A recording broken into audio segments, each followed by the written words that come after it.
it's Gina Imperi of the MCI Homes, and today I'll be giving you a quick tour to our actual turnover finish for 2-bedroom with a total gross area of 60 square meters.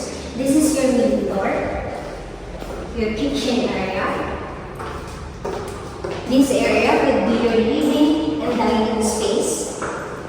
This is your toilet.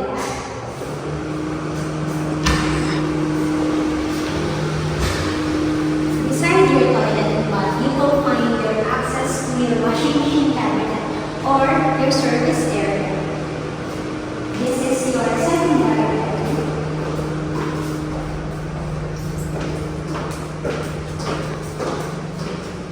And your master's bedroom.